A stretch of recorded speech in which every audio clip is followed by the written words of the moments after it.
আমি যদি এই মুহূর্তে ভারতের প্রধানমন্ত্রী মিসেস গান্ধী, ভারতের জনসাধারণ, ভারতের সামরিক বাহিনী, কলকাতার পশ্চিমবঙ্গের জনসাধারণ, আসামের জনসাধারণ, ত্রিপুরার জনসাধারণ, মেঘালয়ের জনসাধারণকে মোবারকবাদ না জানাই তাহলে অন্যায় করা হবে।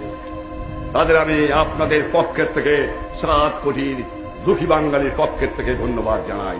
1 কোটি লোককে তারা আমার খাবার দিয়েছে, 1 কোটি লোককে তারা আমাকে স্থান দিয়েছে, 1 কোটি লোককে তারা আমার বসবাসের ব্যবস্থা করে দিয়েছে।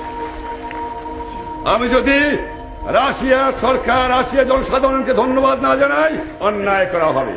যখন সাম্রাজ্যবাদী শক্তি, যখন আমার সৈন্যবাহিনী, যারা আপনারা মুজিব বাহিনী, গণবাহিনী এগিয়ে আসছিলেন, সঙ্গে সঙ্গে সাহায্য করেছিলেন ভারতের সৈন্যবাহিনী, চেষ্টা করেছিল যাতে এই বাংলাদেশের বুকে পশ্চিম পাকিস্তানের ঘাঁটি রাখতে পারে, কিন্তু রাশিয়ার ভেটোতে তা পারে নাই।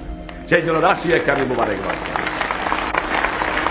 আমি দুনিয়ার ব্রিটিশ, ফ্রান্স, জার্মানি, এমনকি কারণ সাংবাদিক এবং তাদের নেতাদের আমি ধন্যবাদ জানাই, কিন্তু আমেরিকার সরকারকে আমি ধন্যবাদ দিতে পারি না।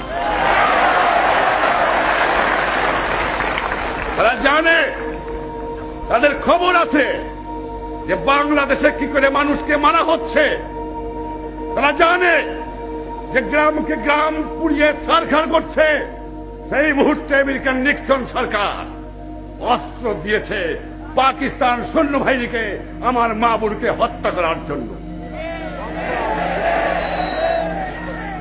কিন্তু আমেরিকার জনসাধারণের কাছে আমার শুভেচ্ছার বাণী আমি পৌঁছে দিতে চাই। আমেরিকার সাংবাদিকদের কাছে আমি শুভেচ্ছা বাণী পৌঁছে দিতে চাই। কেনেডির কাছে আমার শুভেচ্ছা বাণী পৌঁছে দিতে চাই। সিনেটের কাছে আমি বাণী শুভেচ্ছা চাই। বাংলার জনসাধারণ কোন মানুষের বিরুদ্ধে নয়, বাংলার সাধারণ জালেমের বিরুদ্ধে, যেখানেই পয়দা হোক না কেন।